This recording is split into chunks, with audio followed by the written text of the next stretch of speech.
Cool, Alex. So this is our first podcast at Lifted Metrics ever. Super excited to jump into this with you.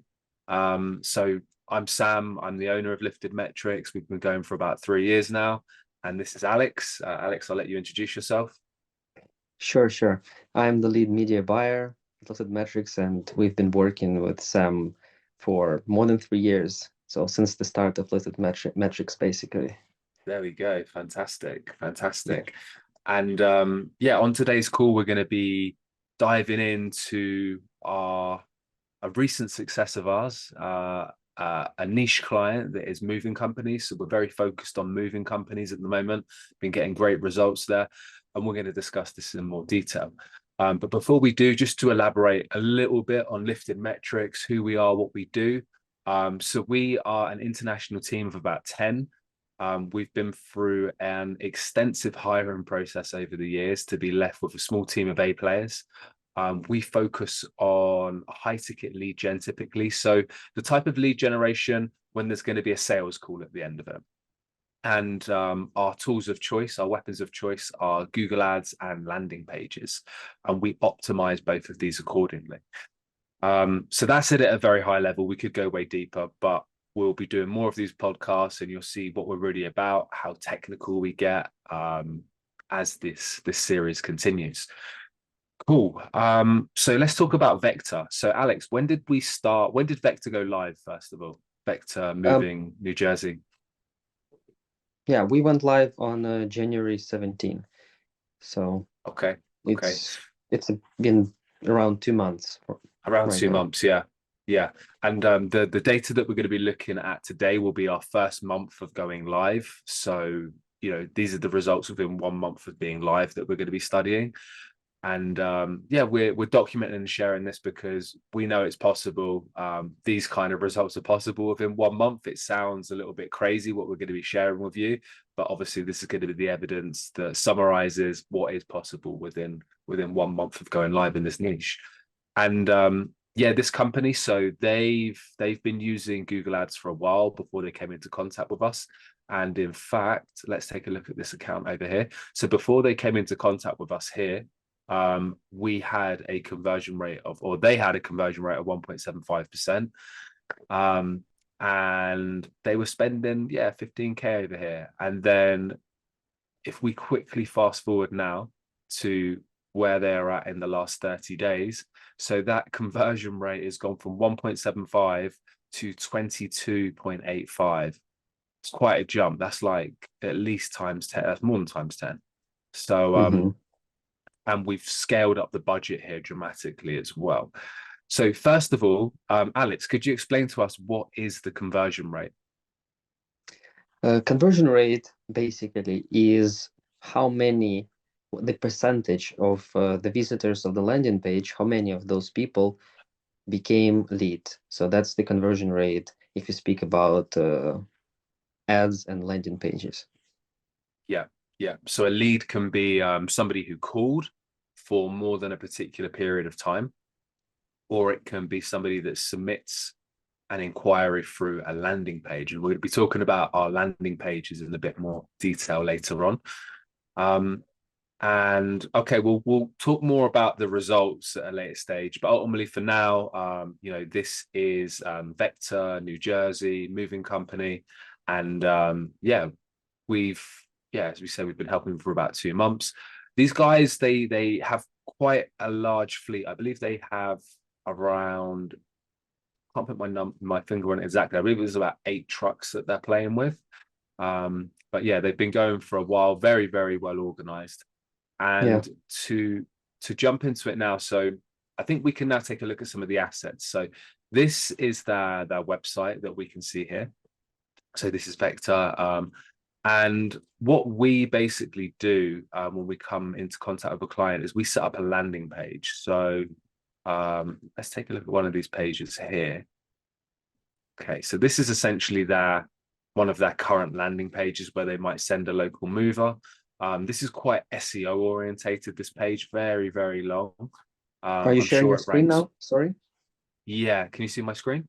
No. Okay, so okay, let's edit Yes. this back in. There we go. Yeah, there we go. Yeah.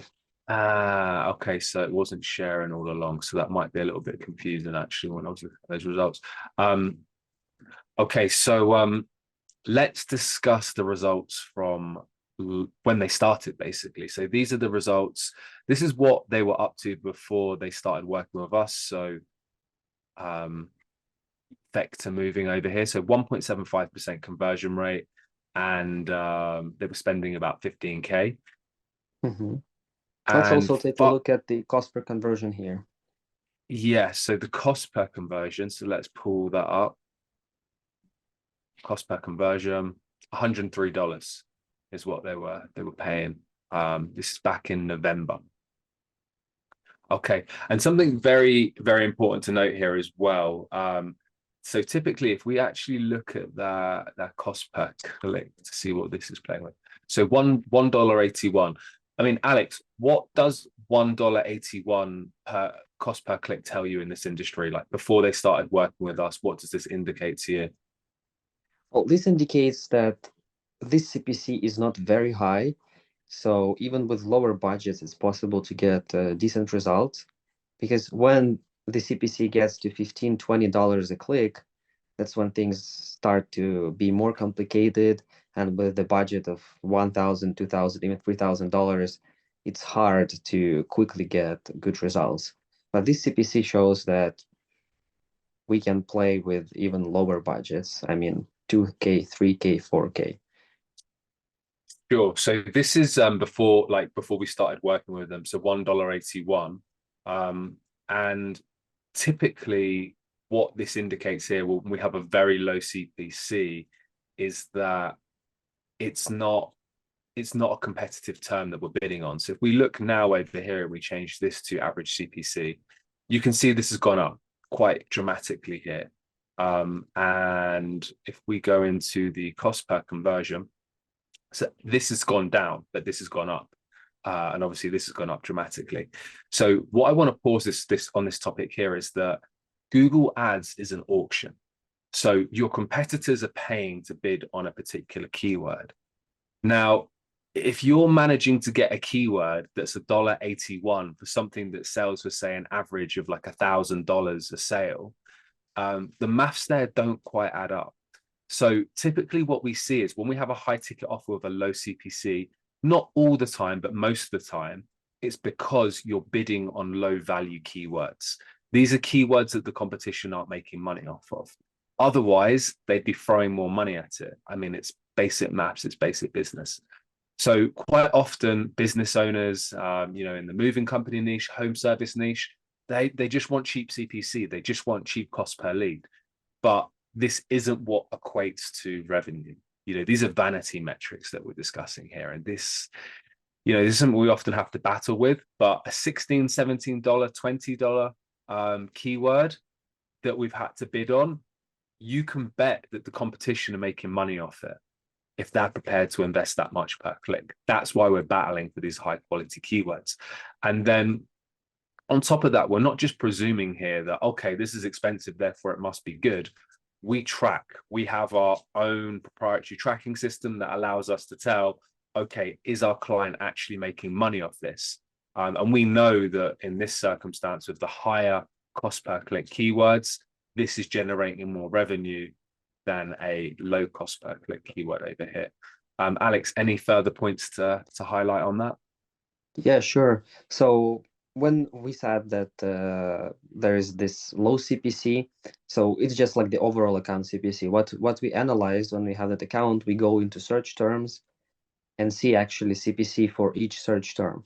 And what we noticed for this client in particular was that more relevant or the most relevant search terms, they actually had this similar CPC.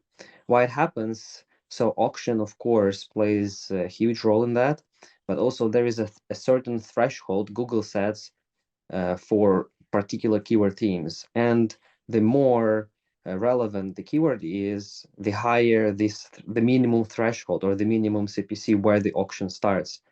So sometimes we can see $50, $60, $70 CPC for niches where there is no even competition, let's say in that Mm, particular city. But yeah, because Google knows that you can make a lot of money of these keywords, they Google set Smart. this like, yeah, they set this minimum CPC. Yeah, that's it. And yeah, these $100 CPCs really exist. We've played with them. It's scary stuff, you know. But in these scenarios, this kind of conversion rate here is essential. When this cost per click goes up, you need to be 100% confident that you have a infrastructure that is quantifiably squeezing out clicks to leads at a conversion rate like this. So just to put this into basic maths here, and I think we can actually move on to our landing page environment now that highlights this. So what this means is that 1 in 5 people who hit this page here, so this is the page that we built for them, will go ahead and submit their details. So 1 in 5 people, that's crazy. Now, like, I've jumped ahead a little bit here. What is a landing page? Because like a lot of people, they know what a website is. So this is a website over here. This is their original website. You know, it's full of links, it's lots of directions, lots of calls to actions, etc. In contrast, a landing page, as we have here, get us over here somehow. No, I'll have to stick us in the corner. There we go. Perfect. A landing page, as we have here, this only has one option, you know, get a quote or don't, or call. Actually, no, there's kind of 2 options here. So, but there's an outcome that you show interest in some way, shape, or form. Basically, you can't go to the about page. You can't go and like click on any of these random links that are typically found at the bottom of the page. It's, hey, let's go or go away. That's pretty much it. These pages are quite aggressive, but they're what allow us to get these really crazy conversion rates. I'm not going to scroll down to the bottom of this page because we're not going to give away all of our secret sauce here, but you can see at the top of the page. And obviously, if you want to see more of what these designs look like that convert 1 in 5 pages, we can jump on a call and I'll be happy to run through this on a more personal basis in terms of how we optimize these pages. But the mechanism that we have on the back end, so we have one link. Better blur this link out. And then we have different versions of this page here. So this is like what the industry calls A/B testing, or split testing. And what we're looking at here, these are different versions of the page that we've built recently to try and get a conversion rate that is really, really impressive. So we'll keep building pages for a client. And just to give you an idea of what this means, so when we build a page, it might be that we change the headline. This is variant B. It might be that we change the call to action. This is variant C. But this testing process goes on and on and on until we get you a conversion rate and a quality of lead that ultimately we're happy with. And that is the A/B testing that we do for basically all of our clients here at Lifted Metrics. Alex, anything to add there? Yeah, just want to add that it's not just like we test random things. So we brainstorm as a team um, some best ideas of what could work. Because let's say we can just use a random call to action. We really need to use a call to action that will resonate with the offer. So it does not deceive people, like promising them to get something they wouldn't when they submit the information. Let's say if we use like I don't know, request a brochure or get a brochure here, they're not getting any brochure, so we wouldn't really use that call to action here, right? Yeah, true. And just to like jump on the back of that, so what we're doing is we're creating data inspired tests. So we have screen recording set up. We can see where everybody goes on the page. We have heat maps. We can see where people click. We have scroll depth monitoring. We are assessing the search terms that come through to the page. All of this information and loads more variables that we have at our disposal, we're using this data to inspire how we design the page, how we structure the account, how we advise the client to run that funnel as well. I mean, there's so much information. If we know, for example, that a particular headline, feature, benefit, call to action resonates, well, if we're, if we're to pass that information down the funnel to the sales team, for example, they know that these particular searches coming through resonate with these features and benefits. And obviously you're going to be bringing that up on the sales call straight away. So this is how it bleeds into the whole funnel. Cool. Right. With that being said, I would like to now drift over here. So I'll come into a slideshow. So this is the February report. This is the full month, the first full month's report for Vector. So this is what's happening after 1 month of going live. And let's jump into it. So what we can see here is our campaigns and their old campaigns. So these are the old campaigns that we touched upon before that weren't converting very well and were going after quite poor quality keywords. And then we have our campaigns over here that we can see fast forward are doing a lot better. So the way that we like to begin business with a client that has already got an existing structure, we don't want to turn it off because, they're making money off this. It might not be a lot, but it's bringing them in revenue. So we build a separate structure within that ad account, put our initials next to it. And this means that we can kind of run a 2-horse race to see who's winning here. And in this environment, you can see that the client last month was spending double the budget to basically have a more expensive lead. And they do now have a better conversion rate. So Alex, why do they now have a better conversion rate opposed to when they started at the 1.75% with their campaigns? That's a very good question. So after we created our campaigns, they saw how well they started to perform, and they realized that there is a lot they can improve in their campaigns, and they also improved them, and their conversion rate got much higher, as you can see, around 21%. But what I want also to mention is that their cost per conversion actually stayed almost the same.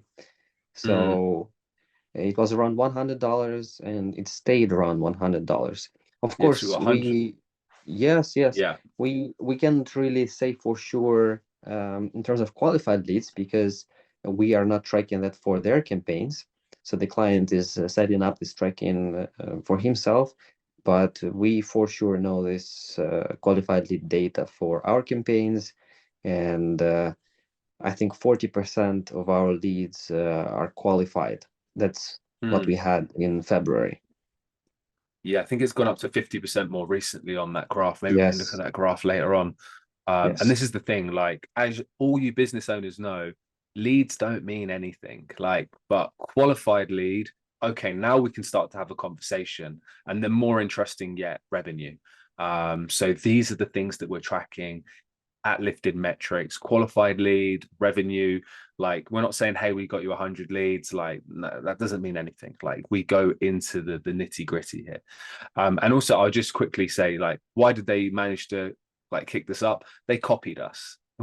It wasn't like they just copied us. That's basically it. I didn't want to say that. I didn't want to say that. So I'm saying it. So right, lead track, won't go into that. Google Ads performance here, we've already looked at that in the ad account, and we've already been looking at this when we were actually looking at the software that we use, Unbounce, but basically showing here that this variant D is taking off. And now we can come into some of the interesting stuff here that I would like to discuss. So Alex, this is our first full month of going live. And let's take a look at some of this data here. So we split it by form leads and calls, because obviously, people who call, people who submit a form, they're going to behave differently, and we want to analyze this data individually. So actually, form leads, we had come in 49 qualified. So it was a total leads of 80. 49 of them were qualified, and 17 went on to close, generating $13,680 from our side of the campaigns, the Lifted Metrics side of the campaigns. And then with the calls, there were a total of 71 calls, 28 were qualified, and 10 sales. So we're looking at about a 30% close rate here, and closer to a 40% close rate here by the looks of it. So these are good. And just so you know, guys, like, when you calculate close rate, you calculate close rate of qualified leads. It keeps your metrics clean. I see a lot of small businesses that do it on a macro level, like all their leads. That's not fair on your closer. Like it's qualified leads here. Alex, anything to touch upon regarding this data here? Yeah, what's interesting that as we can see, form leads are more qualified. So it's more than 50%, Mm, almost 60% of, I think even more than 60% of form submissions were qualified, yeah, which shows if a person is ready to leave their information, they're more qualified. Yeah. If you speak yeah. about calls, they are usually cheaper in this Mm, environment, in this niche, but still, we can see that quite a significant, almost 50%, 45% of them were qualified, which is very interesting. yeah. And I mean, calls can be a bit of a minefield. So we actually record all of the calls related to our campaigns. We listen back to all of these calls. And there's some really difficult calls that come in. I mean, people that have that obviously like English might not be their first language, so that creates a big barrier there. And then also on top of that, there might be people asking for like excessive move distances for very small home sizes. But yeah, we find with the forms, as Alex has just said, the quality seems to be better there in this environment. But we'll see what goes on next month while we catch up with this data. So Mhm. now the grand reveal here. So $21,000 as we saw at the start. So they've made 21,000 and they've spent just under 10,000 here on ad budget. So we are now looking at 166% ROAS here. What they've made off the back of these campaigns in month one. Like this is month one. If we show you any of our graphs as time goes on, like month one is the tough month, like when we go live. So when we're doing 166% ROAS from out of the gate, basically, there's good stuff to come here. This is going to get exciting, and we're ready to come back in the months to come and show you what we're about. Mhm. Okay, cool. So expectations. Alex, please elaborate on what is this screenshot that we're looking at here. Why is this important? How does this integrate into our business? Yeah, sure, sure. With pleasure. So here, you can see that every month, at the start of the month, when we get all the data for the previous month, we make predictions for the next month. But before we do that, we analyze the numbers that we had, the predictions that we had in the previous month, and we see if we actually achieved our goals. So basically, we play like a game, we can say, that where we want to achieve better results every single month. So we see what expectations would be realistic, and then we try to achieve them.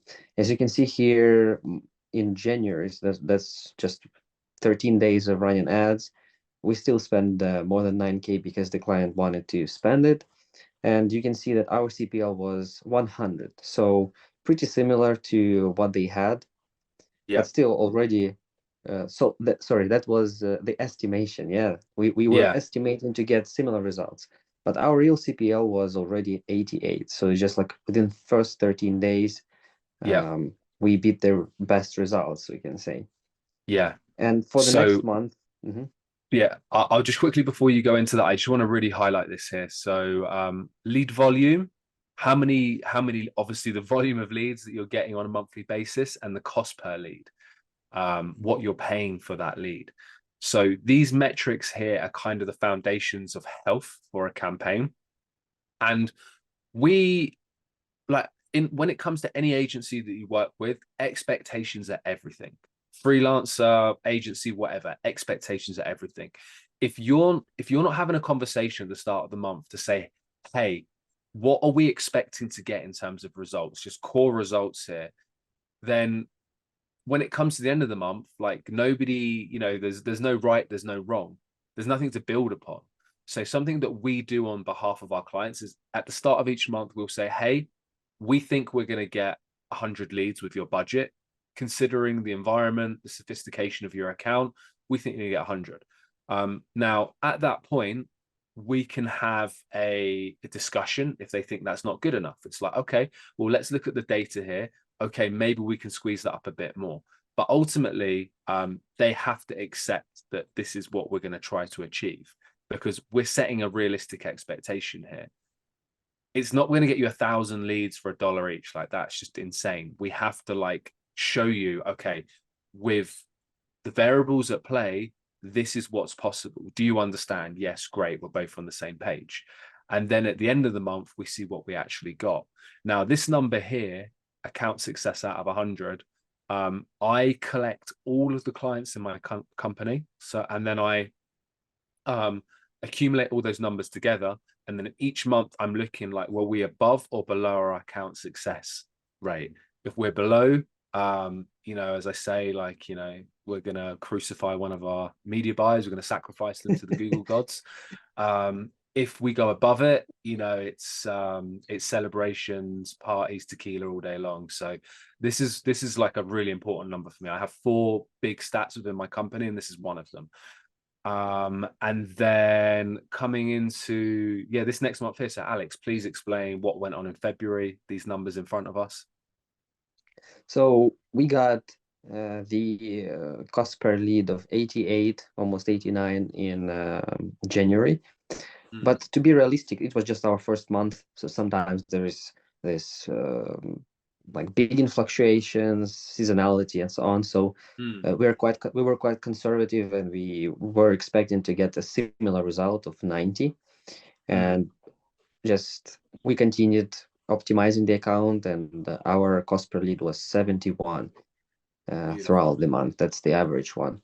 And for March, we're planning to get 75, because we don't know where this plateau of CPL will be. So at some point we will reach it, and it will be harder to decrease it. Yeah. So like the first 3 months, that's when we can see these huge improvements in terms of cost per lead, in particular, because we are optimizing, and we are giving Google correct conversion data, because we are tracking everything properly. We don't track some conversions that are not actually important. So Google starts to optimize. So basically we teach Google's AI to work for us, and then it starts when we start using advanced bidding strategies, they really improve things really well. So those strategies are great, but we need to teach them properly, because if you feed it with bad conversion data, it will optimize for bad conversions, basically. Yeah. And I think that's a whole podcast episode on its own. Oh yeah. But this is quite often what we see is somebody that's not really a media buyer, they turn on automated bidding infrastructures because a Google rep has told them there's no good data, and you're basically giving like the AI, the machine learning, like a map that doesn't make any sense, and then they wonder why the account isn't working. So good data is everything here, and this is what we really pride ourselves on.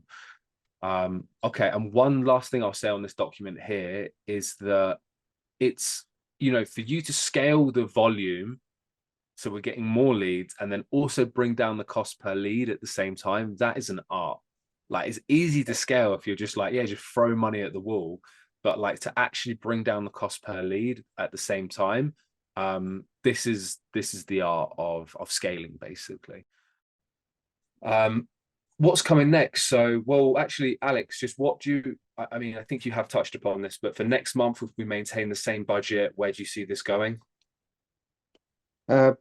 We see just better results. So realistically, we could probably get 72 or 70 cost per lead this month. That's where we're at right now. And let's see just how these last 10 days go. But again, our primary focus for this client is not just getting leads, but we started to see some patterns in terms of qualified leads and most importantly, sales. So that's what we're going to optimize for. So sometimes we may have a higher CPL, but a much better number in terms of sales. Mm. Yeah, it's all, I mean, and just to really boil this down, so what separates us from the average like lead gen agency is that we are including, as we showed you back here, if we go back into it, doesn't want to go back into it. Here we go. We're like optimizing for revenue. So our like USP is that we do revenue optimization. We actually look at, okay, like what keywords are bringing in money, not what keywords are bringing in cheap leads, because that doesn't mean anything to a business. Like we are optimizing for revenue. And we have a whole proprietary system that we've built out, especially for this. Cool. So next month, well, actually, let's talk about the future and beyond. So, Alex, like in terms of moving companies, in terms of yeah, like our strategies, our techniques, processes, what do you see up and coming in the next month and rolling into Q2? So right now we are choosing the best moving company CRM, and we want to find the best and, let's say, the easiest to use solution, so that Yeah, all moving companies can, all the clients, all moving companies clients can, that work with us, can start using it. So we will help to set it up, to monitor everything, to set up all the processes, because we see that many moving companies don't have a good CRM, mm, and that's why they cannot really track all the metrics that we present them. They can't store them, and then they can't utilize all the tools, all the most modern tools available on the market. absolutely. Yeah, I mean, it just gets a bit messy from what we're seeing on the back end with some of these moving Yes. companies. They either don't have a CRM or the CRM that they have is very dated. So Yeah. yeah, this is a big topic for us internally. And yeah, in terms of where we're going with our moving company niche at the moment, I'm like, really, to be honest, I feel like we've cracked the top of the funnel. Like the Yeah. ads, the landing page, we can get cheap quality leads coming in. Like, you know, we've showed you the metrics there. That's done.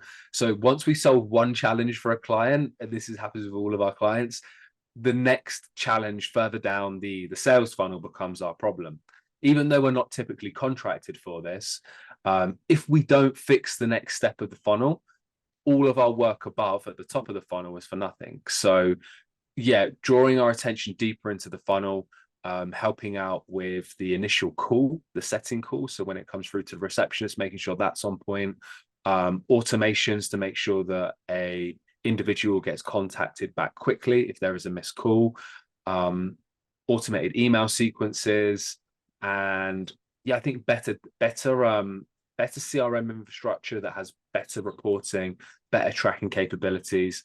But yeah, we're really bringing a technical, more sophisticated angle to this industry, and we're excited to to share this with you and up and coming podcasts to come. So yeah, brilliant. Alex, any closing points that you'd like to share?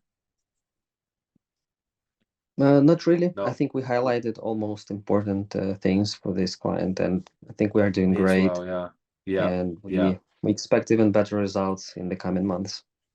For sure, they're coming. They're coming. All right, thank you everybody so much for persevering with our first ever podcast. There's going to be more to come, and yeah, see you in the not too distant future. Cheers. Cheers. Thanks, Alex. Speak soon. Bye. Bye.